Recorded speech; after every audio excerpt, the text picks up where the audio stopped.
ભાવનગરના triple murder કેસમાં એક મોટો વિડીયો સામે આવ્યો છે. શૈલેષ ખાંભલિયાના પિતાએ પોતાના દુઃખભર્યા વિડીયોમાં લાગણી વ્યક્ત કરી છે.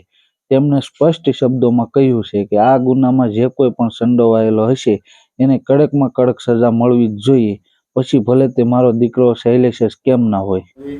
હું સુરતથી બચ્ચુભાઈ ભગવાનભાઈ ખાંભલિયા બોલું છું કે મારા બે ફૂલ જેવા કુમળા બાળકો, મારા પુત્રવધુ ત્રણેયની સાથે જે અધમમાં અધમ કૃત્યુ કરી મોતને ઘાટ ઉતાર્યા છે, તો એ પ્રત્યે મને તો દુઃખ છે, મારો આખો પરિવાર દુઃખી છે, મારો એક પંખીડાનો માળો વિખાઈ ગયો છે.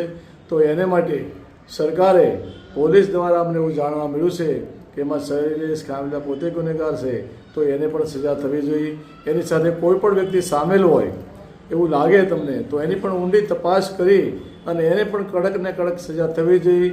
કારણ કે કોઈ પણ સમાજમાં આવો દાખલો ન બેસે, આ બહુ દુઃખદાયક છે.